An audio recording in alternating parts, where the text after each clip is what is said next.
Hej alle sammen. Vi skal i dag lave noget matematik, og jeg vil gerne prøve at vise jer, hvad det er, vi skal. I skal jo selvfølgelig slå op på i jeres tricksbog på side 7. Siden ser sådan her ud, og på den her side, der skal vi lave nogle forskellige måder at trække fra på, som vi har prøvet før. I skal trække fra på en taltavle. I skal trække fra på en tallinje. Og så skal I tænke og skrive, og så skal I også regne det ud. Og på den her opgave, der skriver I det her, det regnestykke, som er her. Og så regner I det ud bagefter. De 9 regnestykker, der er her, vil jeg rigtig gerne have, I skriver i jeres kladdehæfte. Og der skal I skrive det med kladdehæfte sådan over under hinanden. Lidt ligesom jeg har gjort her. Husk det der med 100 og 10'er og 1'er. Og at vi regner bagfra. Men det kommer jeg tilbage til om lidt.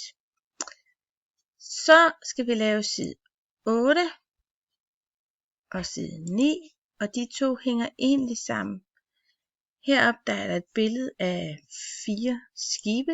Jeg kan lige prøve at vise det. Af 4 forskellige skibe. Mega, Flagge, Julia og Stugge. Og her er der 4 børn, der har regnet forskellen ud mellem de her skibe. Stugge er 48 meter lang. Har børnene ret? Så kigger vi på Stugge. Så kigger vi på, hvor lang er Stugge. Ja, den er 48 meter lang. Og så sætter vi et kryds i ja. Sådan. Hernede i de her opgaver, der skal I se, om de har regnet rigtigt. På Mega kan det være 31 personer mere end Stugge. Det vil sige, at vi skal finde ud af, hvor mange personer, der kan være på Stugge og på Mega.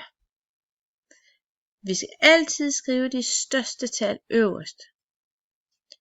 Så vi skal skrive 98. Nu skal jeg lige zoome lidt ind. Vi skal skrive 98 her.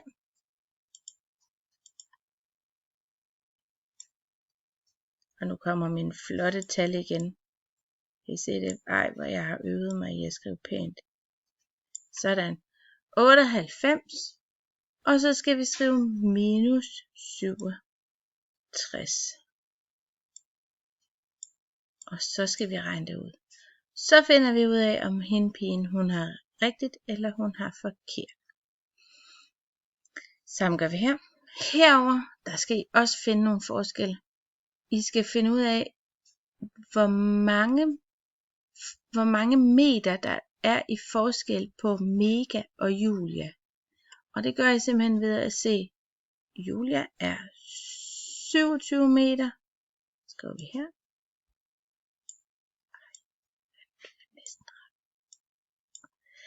Og Mega var 96. Det skriver vi her.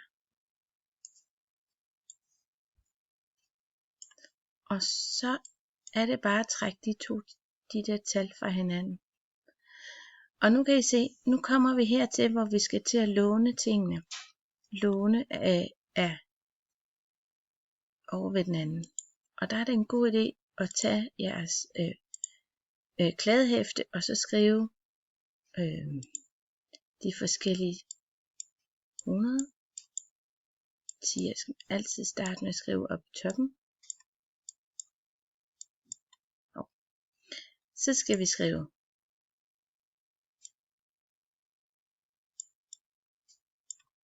96 minus, og hvad var det så? Minus 27. Minus 27.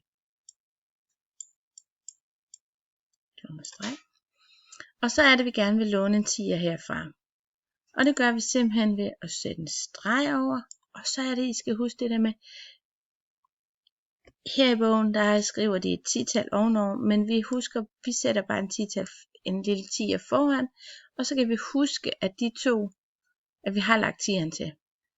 Så fra 7 og op til 16, så kan man enten fylde op ved at sige 7, 8, 9, 10, 11, 12, 13, 14, 15, 16. Det er altså 9. Nogen kan også godt til den anden vej og sige 16, 15, men det er meget sværere, end at man fylder op fra den lille til den store. Herover under, der står der jo så faktisk jo 8 tilbage. Der står ikke 9, for den har vi jo streget over og lånt en 10'er herover. Så der står 8 tilbage. Så 8 minus 2, eller 2 fra 8, eller vi fylder op fra 2 til 8. Det kan vi. Det er 6. Så resultatet er 69. Og så kan vi gå herover, og så kan vi skrive, at den er 69. At forskellen mellem Mega og Julia er 69 meter i det hele. Så skal I finde noget forskel i vægt, og hernede skal I selv finde på nogle forskelle. Og der vil jeg rigtig gerne have, at I skriver selvfølgelig navnene på de to, I finder forskellen på, men også måske lige heroppe skriver, er det personer, er det vægten på nogle af de andre, end dem vi har fundet, eller er det længden på nogle andre skibe, end dem vi har fundet heroppe. Det skal I skrive hernede, så om hvad det lige er, I vælger at få nogle regnestykker, I vælger at lave. Ja, det var sådan set lige det, jeg ville vise. Jeg har faktisk for lige at vise jer et regnestykke mere, så har jeg lige lavet et klar her. Så hvis vi skal huske, hvordan det der med at huske at låne. Jeg kan jo ikke trække 9 fra 3. Man skal altid for det første jo huske at have det største tal øverst. Og så kigger vi på, kan jeg trække 9 fra 3? Nej, kan jeg ikke. Så må jeg hen og låne. Nu står der 13. Kan jeg trække 9 fra 13? Ja, det kan jeg godt. Og jeg gør det ved at fylde op og sige 9, 10, 11, 12, 13. Det er 4. Det er en svær 4. Det er en svær 4. 4. Det er 4. Nu står der jo så ikke 2 her. Nu står der kun 1. Kan jeg trække 4 fra 1? Nej, den går heller ikke. Så må jeg hen og låne her fra. Så nu står der jo faktisk 11. Kan jeg trække 4 fra 11? Ja, det kan jeg godt. Og der kan man enten fylde op og sige 4, 5, 6, 7, 8, 9, 10, 11, det er 7. Eller man kan finde ud af, hvad skal jeg lægge til 4 for at få 11? Der skal jeg lægge 7. Så det er altså 74, der er resultatet. Ja, så vil jeg bare ønske jer rigtig god arbejdslyst med matematikbogen, og så håber jeg, at jeg ser jer alle sammen i løbet af næste uge på Meet. Hej hej!